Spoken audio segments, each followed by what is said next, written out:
تغرب عن الأوطان في طلب العلا وسافر ففي الأسفار 5 فوائد. معلوماتي باشك وكنوتوا يعني ما مستا هوليري ببوني مال خزوراني وخوش ده حتما سوتيان خلقي كوي وتيش تاج من هنا اشتيكم دابي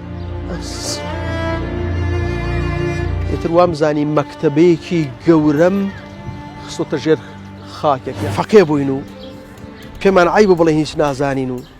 كرم قصي حق مشاعره ما زور حق هي لنا وناخمه بنغ اخواته واجر نيكم اجر نيلم توشي نخوشي نفسي مك كوبلي بابت هي كوبلي فرشار هي استفاديني اموش قاري من بو همو من الله كان زيان بطاله بس ميش كان اودان همو خلقي تعزك لقل ما اهات درو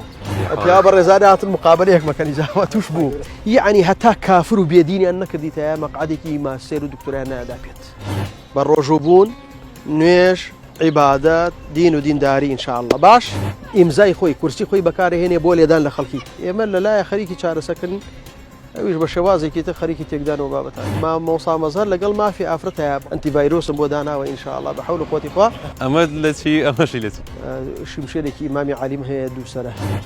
من بخزمت موصى كريكار نجيشتهم توانا ومني كم توانا موصفي تواي موصى كريكار بويا تقدير والرياض وحرمت خوي بروجار آزادي كابوخاتي عظمة القرآن موضوع الديناصور تشيو اوان انا ويبسنا اشكوتي 1000 متر خلق فيري او بكن ك 1000 متر سانغاريا ما قلت